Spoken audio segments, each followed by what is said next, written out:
Bonjour à toutes et à tous et bienvenue dans le petit journal économique du week-end sur Pi-Business Info. Au menu, la loi de finances, semences, coopération Chine-Sénégal, financement des routes au Niger et une nomination historique à la tête d'une grande banque africaine. Voici ce qu'il faut retenir. Loi de finances rectificative 2025. C'est voté. L'Assemblée nationale du Sénégal a adopté ce samedi 28 juin 2025 le projet de loi de finances rectificative. Avec 126 voix pour et seulement 11 contre, ce texte présenté par le ministre Cheikh Diba ajuste les prévisions budgétaires à la baisse. 4 884 milliards de francs CFA contre plus de 5 000 initialement. Objectif, plus de sincérité, relance économique et rigueur dans la gestion publique.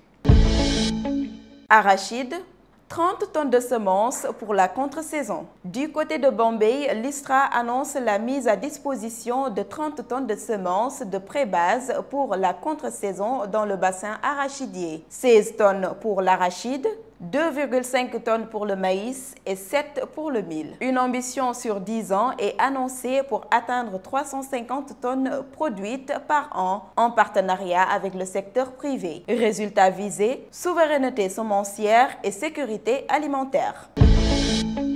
Sonko conclut sa visite officielle en Chine. Le Premier ministre Ousmane Sonko a bouclé sa visite d'une semaine en Chine. Il a rencontré les plus hauts dirigeants chinois, visité Alibaba, participé au Forum économique mondial de Tianjin, signé des accords avec des investisseurs et rencontré la diaspora sénégalaise. Il appelle à un partenariat économique fort entre la Chine et le Sénégal et à un patriotisme salarial chez certains profils de la diaspora.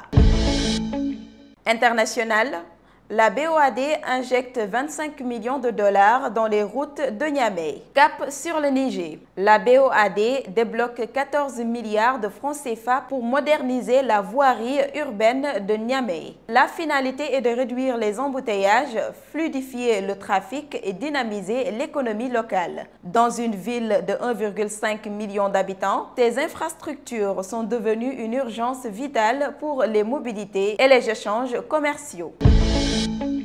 Georges Elombi, nouveau président d'Afreximbank. Le Cameroun est à l'honneur. Le docteur Georges Elombi a été nommé président de la Banque africaine d'import-export Afreximbank lors de l'Assemblée générale tenue le 28 juin à Abuja.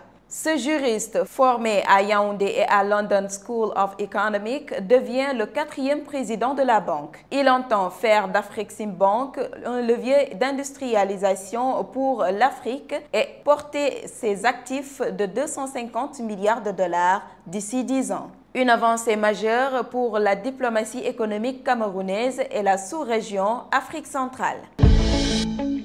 Messieurs, dames, c'est tout pour ce week-end. Merci de nous avoir suivis dans ce tour d'horizon express de l'actualité économique. On se retrouve très vite sur Pi-Business Info. Restez connectés, informés et engagés. À très vite.